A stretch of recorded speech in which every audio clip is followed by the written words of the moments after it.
안녕하세요. 카페 창업 이런 건 몰랐지? 크레이지커피 대표 정경입니다. 반갑습니다. 2023년도 이제 다 끝나갑니다. 이제 2024년을 앞두고 우리가 한 해를 마무리하면서 올해는 도대체 어떤 카페들이 성공을 했고 또 내년에는 어떤 카페들이 좀 성공을 할 수 있을지 거기에 대해서 얘기를 한번 해보도록 하겠습니다. 작년 한 해에도 트렌드라는 게 있었죠. 폭풍처럼 흘러간 그런 유행들이 있었는데 식음료계 전체로 봤을 때는 탕후루가 아주 막 휩쓸었잖아요. 그 정도로 대박을 낸 아이템이었고 그 다음에 카페로 봤을 때는 에스프레소를 전문으로 하는 에스프레소 바라든가 그 다음 커피를 전문으로 하는 커피 오마카세가 되게 유행이었어요.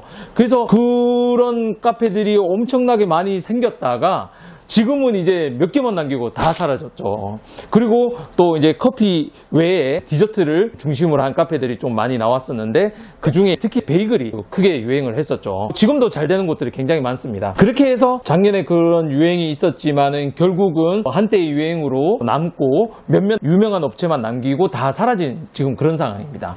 특히 인테리어적인 요소도 많이 유행을 타는 부분이 있는데 예를 들면 팩토리형, 공장형, 노출형, 빈티지형, 한옥형, 그 다음 식물형 이런 카페들이 인테리어적인 요소를 굉장히 강점을 가지고 시장에 나왔지만 이런 것도 한때의 유행으로 반짝했다가 지금 사라지는 경우가 되게 많죠. 요즘 인스타 감성 카페들 보면 옛날에 한참 유행했던 허름한 형태의 그런 노출형 카페들이 지금은 오히려 지저분하다 이런 부정적인 요소들 때문에 이게 한때 한참 유행했다가 지금은 다 사라지고 거의 없습니다. 이런 전체적인 유행을 떠나서 2023년을 마무리해보면 지금 시장은 완전히 저가 커피와 프리미엄 대형 카페 시장으로 양분되어 있습니다. 이 중간에 있는 어중간한 카페들이 지금 엄청나게 많이 사라져가고 있어요. 설 곳을 잃었다고 해도 과언이 아닌데요. 이들의 성공 이유는 굉장히 단순합니다. 첫 번째, 저가 커피의 경우는 저렴한 가격으로 시장을 장악한 거고 그리고 자본으로 무장한 대형 카페들이 감성적인 컨셉으로 인테리어에 힘을 줘서 시선을 잡고 그 다음 화려한 베이커리나 디저트로 손님들의 그 인스타 피드를 완전히 도배해버린 거죠. 그래서 이런 대형 카페들의 인테리어 컨셉들이나 디저트의 컨셉을 따라서 한 곳들이 이제 많이 생겨났는데요. 근데 이게 문제는 이제 30평대 이내의 이런 동네 카페들이나 매장들은 공간의 제약이라든가 건물의 형태 이런 거에 따라서 인테리어의 표현이 제한되어 있기 때문에 이 유행을 했다고 해서 그걸 따라하거나 적용하기가 쉽지 않은 상황입니다.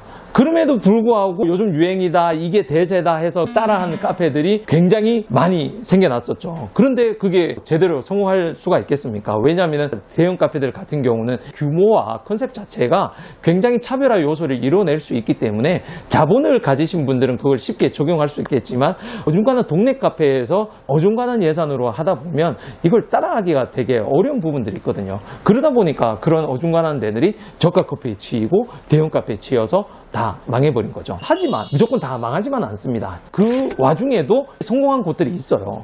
근데 보시면요, 다 자기만의 확실한 컨셉들이 있었습니다. 에스프레소 바 같은 경우도 커피에 대한 자기의 내공이 굉장히 강하기 때문에 그걸 중심으로 한 인테리어와 상권의 선택 이런 식으로 창업을 해서 성공한 케이스들이 있었고요. 그리고 베이글이나 디저트 카페 같은 경우는 제가 제빵에 대한 자신의 내공이나 경험이 있기 때문에 그걸 강점으로 해서 운영을 하다 보니까 매장들이 성공할 수 있었습니다.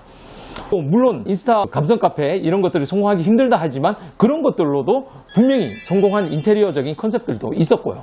하지만 결국 중요한 건 자신이 오픈할 상권에 맞게 인테리어 컨셉이나 메뉴를 구성해서 창업을 해야 성공할 수 있는 거지 단순히 유행 따라서 창업을 하게 되면 결국 그 유행이 끝나면은 자신의 매장 운명도 같이 끝나게 되는 겁니다.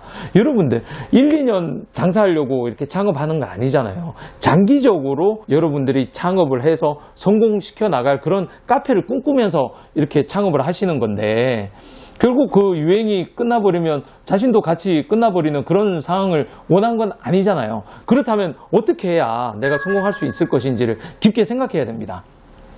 자, 그러면 이제 어떻게 해야 되냐? 거기에 대해서 생각을 해보자고요. 인스타 감성 카페는 좀 빼고 얘기했으면 좋겠어요. 인스타 감성 카페 같은 경우는 외진 곳에 있어도 마케팅 비용만 쓰면은 무조건 성공할 수가 있습니다. 대형 카페들 같은 경우는 여러분들이 보이진 않겠지만 엄청나게 많은 마케팅 비용을 써요. 쓴 만큼 수익을 벌어들일 수 있습니다. 왜냐하면 대형 카페에다가 진짜 보기에도 좋고 디저트라든가 베이커리 같은 경우도 진짜 빠방하게 다 깔아놨기 때문에 사람들이 데이트하는 곳, 사진 찍으러 오는 곳이잖아요. 그런 곳으로 만들었기 때문에 알리기만 하면 언제든지 손님들을 끌어모을 수가 있어요. 근데 그게 아닌 감성 카페들은 사실은 성공하기 굉장히 어려운 구조입니다. 그런 매장들과 여러분들을 비교해서는 안 된다는 거죠. 그런 곳들 따라가다가는 진짜 망하기 쉽습니다. 그래서 동네 카페에서 이제 카페를 하는 곳, 오피스 상권이나 대학 상권 이런 곳에서는 좀 생각을 다르게 가야 돼요. 한마디로 타겟이 다르다는 겁니다. 그걸 반드시 인지하고 가야 돼요. 우리 타겟은 손님 자체가 매일 오는 단골 손님이어야 된다는 겁니다. 그런 곳을 대상으로 생각을 해야 되는 거죠. 일단 저가 커피를 생각해 보십시오. 저가 커피가 감성으로 승부한다고 보시나요? 오로지 가격으로 승부하는데 대부분이 테이크아웃 매출입니다. 최근에는 대형 평수도 많아져서 테이크아웃 매출 외에 홀 매출도 많아졌지만 기본적으로 테이크아웃 매출이 중심입니다. 인테리어 같은 경우는 유행을 따르지 않고 소형 평수답게 그저 깔끔하게 만듭니다. 진짜 편하게 만드는 거죠. 동네에서 홀 매출에 의지해서 장사를 해서는 정말 힘들어요. 자리만 차지하고 회전율이 안 좋아지는 그런 카페는 겉으로는 장사가 굉장히 잘 돼 보이지만 실제로 수익은 잘 나지 않는 경우가 굉장히 많은 거죠.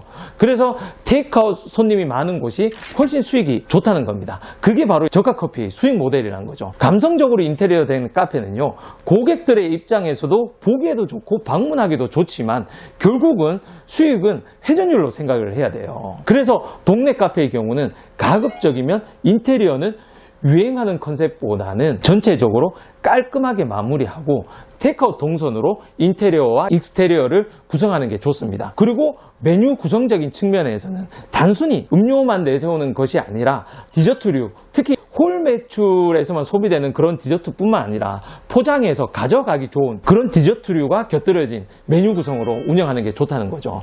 왜냐하면 요즘엔 디저트를 매장에서만 먹지는 않아요. 들고 가서 먹는 경우도 되게 많거든요. 코로나 이후로 배달이 굉장히 활성화되면서 집에서 소비하는 포장 위주의 디저트 판매도 굉장히 늘어났다는 것도 여러분들이 간과해서는 안 되는 겁니다. 근데 이제 디저트나 음료가 뭐가 좋다, 어떤 아이템이 좋다고는 제가 말씀드리기가 굉장히 어려운 부분이 있어요.